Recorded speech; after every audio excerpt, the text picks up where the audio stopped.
আমরা বেলডাঙ্গার বাম এবং গণতান্ত্রিক মোর্চার পক্ষ থেকে আজকে প্রতীকী এই রাস্তা অবরোধে সামিল হয়েছে এই কারণেই যে আপনারা সকলেই জানেন জনবিরোধী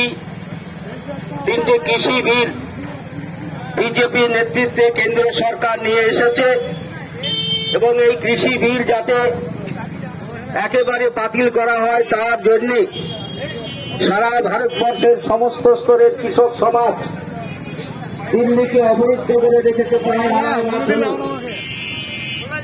10 বার কৃষক নেতৃত্বের সাথে আলোচনা করার পরেও